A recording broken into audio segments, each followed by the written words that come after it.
Nahimo na nako ang ako ang tulungan. Oh Lord Jesus. Oh Lord. John the Baptist said he was the bride, is the bridegroom. Jesus presented himself as the bridegroom. At ino mismo yun nagpresentar din sa iyang kaugalingon. Ingon nga pamanon.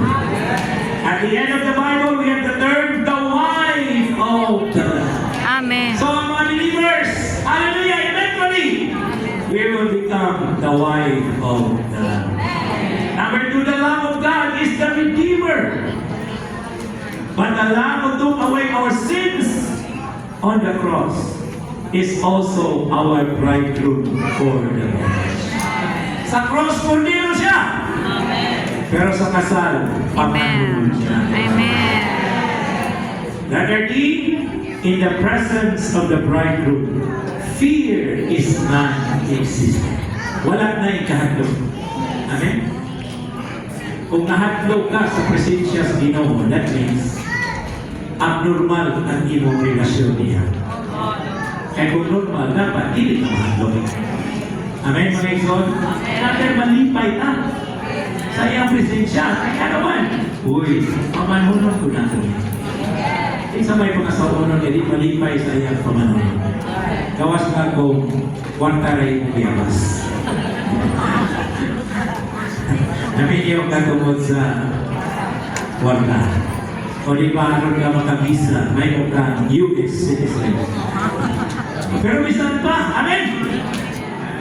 At least na ayo'y pleasantness. Lipay ka sa presensya ng tawanan. Amen? In the presence of the bridegroom, fear is non-existent.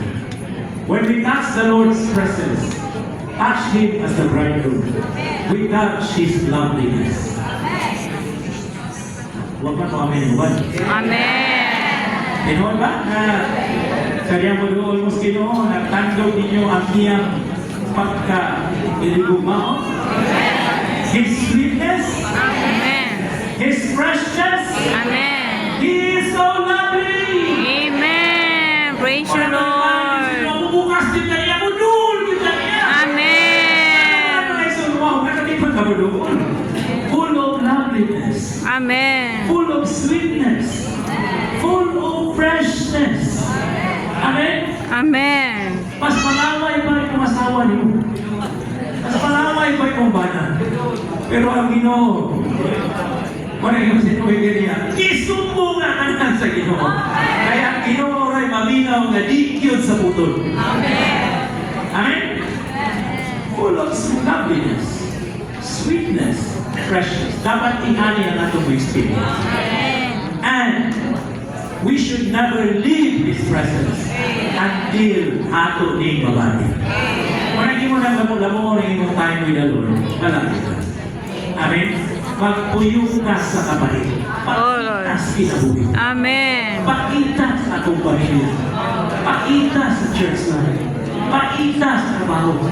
Pakita ka na. Yan naman. Huwag magabulungol sa imong pamanunon. Gusto kang matambalan ng imong kapait? Go to the presence of the Lord. Come to the presence of the bridegroom. Hallelujah! Bago lang sa pitiyang, in-discount me. Matthew 11, 28 to 30. Come to me. Amen. All who toil and are burdened, and I will give you rest. Take my yoke upon you. Learn from me. For my yoke Is easy, and my burden is light. Ano ba? Ito ba? Pagkakayahan yun. Amen? Wala kita ng mga magtutuo. Uyaw ka. Yan naman. Basta na ay dapit na katuhan. Once mudagan ka niyang napita, simple ka. Amen? Wag na ikahadlok. Wag na ikabalakan. Wag na ikapait.